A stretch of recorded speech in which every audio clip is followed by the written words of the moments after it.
Dr. Duke joined today by Vicki McKenna. Vicki McKenna does our Culture Cast every week, and she's a world-class talk show host. I almost think she would be the best new Rush Limbaugh if that opportunity opened. That'd be a big market for you, Vicki. How you doing? That'd be huge. I'm doing great. Thank you, Duke. All things considered, it ebbs and it flows, but today is, seems like a nice day. All right. Well, let's not ruin it. Well, the topics. Yes, let's. I wish the topic were less morose, but we're going to talk about the Great Reset. And we've been hearing about this for a few years, and it seems to me that the Great Reset is here, that we have turned a corner in this country that we cannot unturn. And that corner, I want you to talk a little bit about. What in your mind, what is the Great Reset, and what does it mean for us now today at this point in time?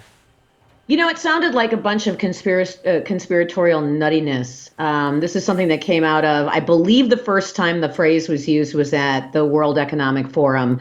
And it's this idea that really smart elites, public health bureaucrats, environmentalists, can the phrase is reimagine society into some perfect utopia where we have eliminated people's belief in God, where we've eliminated private property, where we've eliminated people's hateful beliefs and thoughts.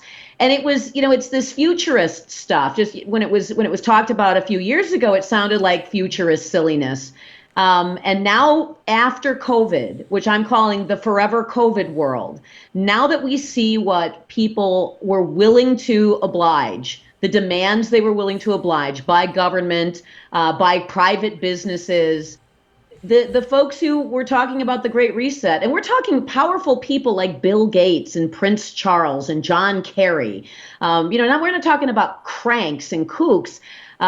They realize that it may be something that is more possible sooner rather than later. And what it is, it's a giant fascist socialist utopia in their minds that they've imagined will clean the climate, will prevent hatefulness and bigotry and racism, and it will reorganize the world into a perfect shared, equal society. Where we don't need to imagine that there is something waiting for us after this life. Only that's the rhetoric. That's the rhetoric they're spewing. The reality is that it's only the credentialed members of the elite that are making the decisions. What this is really about, this is the stripping of individual decision making. This is the destruction of anything like a middle class. This is the destruction of anything like the idea that everybody has free speech, that individual life matters, that individual votes, what we used to call a constitutional republic or democracy, if you will. That's not the ball game here. The ball game here is to have people, and you mentioned some, like the Prince Charleses of the world, the John Kerrys. The Pope Francis is a key player in this. And what it is, and it doesn't sound quite as kooky, does it, America, as it did 5 years ago. But what you've got is a situation where the credentialed elite, when you want to think of the perfect credentialed elite, think about Anthony Fauci, right? A guy with a checkered past and a mixed history of success in predicting things, who now, carte blanche, can come out and say, hey, double mask yourself. Or, hey, we're going to be wearing masks into 2022. Nobody says a word. Everybody goes along. And even more powerful than the people we've made, kind of the celebrity types. It's the Amazon, it's the Jeff Bezoses, it's the tech giants, it's the Zuckerbergs, it's the Dorseys who have real power to make sure that those of us who don't comply pay a big price for it. Yeah, and the pay a big price could be anything from the inability to bank to the inability to get a job or use the communication tools, the tech-based communication tools. I mean, when you talk about cutting people off in order to rigorously enforce this new reimagined society where you are not permitted to dissent, try to dissent publicly with Anthony Fauci, and you will get shut down. You will get smacked down by Mark Zuckerberg on Facebook and his censors. You will get smacked down by Jack Dorsey on Twitter. To dissent from the credentialed elite's demands and assertions, even if they're completely illogical. In fact, logic is irrelevant. To be illogical is to make you think you're going insane. We talked about this in another podcast, is part of the point. But if you think you little prole, you plebe, are going to be able to have a say, they've got news for you. They want to eliminate your ability to dissent. They want to eliminate your ability to be represented in a representative democracy, a republic like we live in right now. They want to make it impossible for you by having non-governmental enforcement mechanisms. So it's Amazon not allowing you to use a Prime membership, or it's Facebook not allowing you to communicate, or it's your neighbors ratting you out because you don't want to wear 2 masks or get, some kind of, bend over backwards and touch your nose while doing a backflip COVID test. And you don't think that we should be an endless pandemic. The idea is to make you fear dissenting to the point where you censor yourself. And it doesn't take much to do it. We saw it since last March, just how little pressure people will need in order to fully comply. This is Orwell on crack. And it's not about, they'll tell you it's about equity. They'll tell you it's about egalitarianism. And all that means is that we get to share the mean, miserable society they have created for us, so that we're finally all equal in misery, and they are going to get wealthier, and they are going to expand their power. They are never going to have to live by the rules they are creating for the rest of us. This is older than Orwell. This is as old as governments and societies, and we are falling face first into it, and half this country, more than half this country, doesn't even know it. We have a perfect storm coming with these vaccinations. You have these vaccinations that were rushed through the market. We've got a report came out yesterday that about 50%, let this sink in, half the people in China don't trust their own government to make these vaccines, and we're going to trust them. Here's what's going to happen. And by the end of this year, there's going to be a push. You either take the vaccine, you either have a vaccine card, you have a documented, up-to-date vaccine, and if that means 6 and 7 rounds of shots eventually, until you have that card that has every one of them punched by the government, you won't be able to get on an airplane, you won't be able to go to university, you won't be able to have your kids go to public school, you won't be able to go grocery shopping, you won't be able to do anything because of the huge way that the corporations are backing this. And I think, Vicki, one of the most frustrating aspects of this for those of us who have been paying attention is how there's nothing we can do politically. Voting doesn't matter anymore. Voting, we saw in the last election that voting can be easily manipulated. We saw again with the Supreme Court finally again has refused to hear the ballot challenges in Pennsylvania. They won't even listen to him. So where do you go outside of the political realm? What power do you have? And politics now has been more or less neutered. Well, and another part of the problem here, I think you're exactly right. I think a lot of people are starting to perceive that. But another part of the problem is that people, when you're cutting off avenues of communication and you're isolating people and you're siloing them. So I don't know if my neighbor thinks that these vaccines are too dangerous and they don't want to participate in a global drug trial. We're not talking to each other because everybody's afraid that somebody's going to say something or they're going to run afoul of the elite sensibilities. So beyond that, we can't vote our way out of this. We don't know how to get together and even talk about how to strategize a way to just survive in a dystopian, totalitarian society. We used to be able to go to the bar or hang out with each other in church or, pick up the phone or go online and just communicate with each other. And now we have been for a year. We have been isolated. We have been told we cannot get together in small or large groups in many places in this country and in many places in Wisconsin. We don't know whether or not we are going to, be shamed, COVID shamed. COVID, by the way, is the easiest way to see how this is all being implemented. This is being implemented in other different ways. For instance, at the University of Wisconsin, the police department just said all outside security contractors are going to have to check the social justice boxes. They're going to search their online presences. They're going to search their backgrounds to see if they said something like, oh, I don't know, make America great again, or something like that. So there's a multitude of different ways I think this is being enforced. COVID's the easiest to see. But how do you know whom to trust, how to get together and strategize away as they did in the former Czech Republic, or rather the former Soviet Czechoslovakia, the former Soviet Union, the places that actually Poland that were actually able to find ways to resist, at least intellectually and philosophically resist the totalitarianism, because they're trying to cut us off from each other. And pretty soon this podcast is going to get blown off of YouTube and any other place that it's being hosted right now, because we violate the sensibilities of the globalist credentialed elite.